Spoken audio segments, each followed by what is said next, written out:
दोस्तों, इस वक्त अफ्रीकी लीडर इब्राहिम ट्रोरे का नाम दुनिया भर में मौजूद बहस बना हुआ है। आपने यकीनन किसी न किसी सोशल मीडिया प्लेटफॉर्म पर इनकी तस्वीरें या वीडियो जरूर देखी होंगी।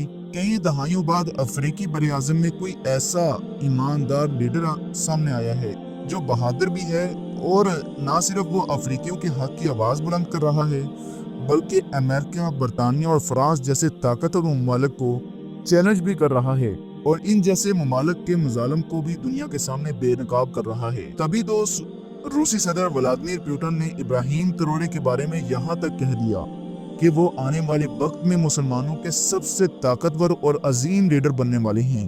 यही नहीं, सोशल मीडिया पर लोग इनका मुवाजना सलाहुद्दीन अय्यूबी से भी कर रहे हैं।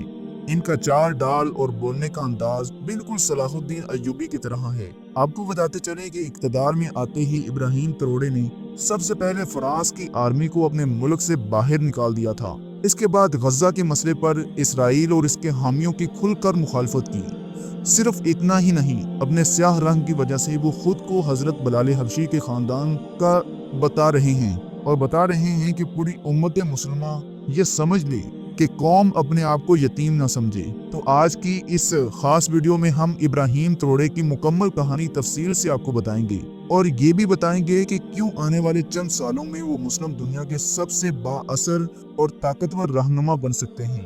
इब्राहिम ट्रोरे की कहानी को समझने के लिए हमें वक्त में थोड़ा पीछे जाना होगा। आज से तकरीबन 36 साल पहले सन 1988 में बर्किना फासो के एक छोटे से गांव कैरा में एक मिडिल क्लास खानदान में उनकी पैदाइश हुई। शुरू के दिनों में ही उन्हें फौज में शामिल होने का बहुत शौक था। इसी शौक की वजह से वो बर्किना फासो की आर्मी में शामिल हो गई। वक्त गुजरता रहा, माली में यूएन की पीस कीपिंग फोर्स का भी वो हिस्सा रहे। उनकी बहादुरी और लीडरशिप की सलाहियतों को देखते हुए उन्हें दुनिया की सबसे जबरदस्त और बसीरतमंद और जुर्रतमंदाना जर्नल्स में शामिल किया जाने लगा। लेकिन 2022 में उनकी जिंदगी ने एक ऐसा मोड़ लिया जिसने उन्हें रातों रात सुर्खियों में ला खड़ा कर दिया। सितंबर 2022 में इब्राहिम ट्रोरे ने अपने साथी फौजियों के साथ मिलकर हुकूमत के खिलाफ तख्ता पलट कर दिया और उस वक्त के अबूरी सदर पाल हेनरी दम्बा को माजूल करके सिर्फ 34 साल की उम्र में बर्किना फासो के सदर बन गए। बर्किना फासो मगरबी अफ्रीका के एक छोटा सा मुल्क है। पिछले कई सालों से ये मुल्क दाइश और अल-कायदा जैसे दहशतगर्द ग्रुपों के हमलों की जद में रहा है। एक रिपोर्ट के मुताबिक 2020 से 2022 के दरमियान इन दहशतगर्द ग्रुपों ने तकरीबन 4000 लोग मार दिए थे, जबकि 20 लाख लोग नकल मकानी पर मजबूर हो गए थे। जब दाम्बा इक़्तिदार में थे, अवाम सड़कों पर निकल आई क्योंकि उनकी हुकूमत दहशतगर्दी, गुर्बत और बेरोजगारी जैसे मसाइल से निपटने में नाकाम रही थी। उसी वक्त इब्राहिम ट्रोरे ने महसूस किया कि उनका मुल्क टूट रहा है, बिखर रहा है, तो वो आगे आए कि वो दहशतगर्दी के खिलाफ लड़ेंगे और बर्किना फासो को गैर मुल्की ताकतों से आज़ाद कराएंगे। लेकिन ये सब इतना आसान नहीं था। बर्किना फासो पर फ्रांस का असर और रसूख बहुत गहरा था। कहने को तो बर्किना फासो आज़ाद मुल्क था, लेकिन इसके वसाइल खास तौर पर सोने यानी गोल्डन के ज़खायर पर फ्रांस का ही कब्जा था। फ्रांस इन ज़खायर से बहुत ज़्यादा मुनाफा कमाता था, जबकि बर्किना फासो की अवाम को बमुश्किल उसका 10% ही मिलता था।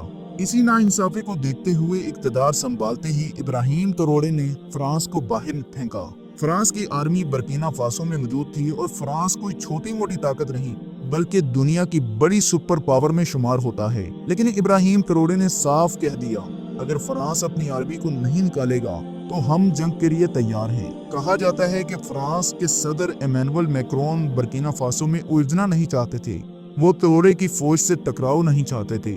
यही वजह है कि फ्रांस ने पुरअमन तरीके से अपनी आर्मी को वापस बुला लिया। फ्रांस के निकलने के बाद इब्राहिम ट्रोरे ये बात समझ चुके थे कि अगर उन्हें अमेरिका और बरतानिया जैसी ताकतों का सामना करना है तो उन्हें रूस और चाइना का साथ लेना ही होगा। चनाचा उन्होंने रूसी सदर व्लादिमीर पुतिन से दोस्ती का हाथ बढ़ाया, जिसके बाद रूस ने उनकी खुलकर हमायत कर दी।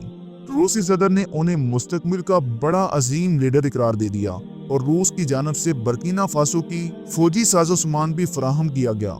आज बर्किना फासो रूस का एक स्ट्रेटेजिक पार्टनर भी बन चुका है। इब्राहिम ट्रोरे की सबसे बड़ी ताकत ये है कि वो सिर्फ बर्किना फासो ही नहीं बल्कि पूरे अफ्रीकी बरआज़म के नौजवानों में मकबूल होते जा रहे हैं। उनका कहना है, मगरबी दुनिया सदियों से हमारे इलाके को लूटती आई है, हमारा सोना, हमारा यूरेनियम, हमारे वसाइल, ये सब कुछ सिर्फ हम अफ्रीकियों के लिए हैं और अब हम ये सब मजीद लूटने नहीं देंगे। इसी वजह से उनकी मकबूलियत रोज बरोज अफ्रीका में बढ़ती जा रही है।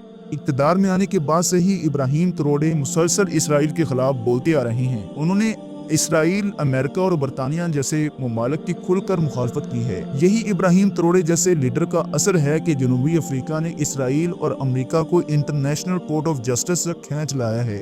आलमी सतह पर कोई ऐसा मौका नहीं गुजरता जहां वो इसराइल की मजम्मत न करते हों, लेकिन इब्राहिम ट्रोडे का एक बयान जिसने उन्हें मुस्लिम दुनिया की नजरों में नुमाया कर दिया है, वो ये है कि मैं हजरत बुलाले हबशी के खानदान से हूँ, मैं उन्हीं का वारिस हूँ और मेरी कौम अपने आप को यतीम न समझे। इस बात के बाद लोग उन्हें एक मसीहा के तौर पर देखने लगे हैं। कुछ लोग तो यहाँ तक कहने लगे हैं कि उनके अजाज़े फिक्र में सलाहुद्दीन अय्यूबी जैसे इनकलाबी तेवर नजर आती हैं। फिलहाल ये तो आने वाला वक्त ही बताएगा कि इब्राहिम ट्रोडे किस किस्म का रहनुमा साबित होता है, क्योंकि उनसे पहले भी कई हुक्मरान ऐसे आए हैं जिन्होंने दुनिया भर में शोहरत तो पाई।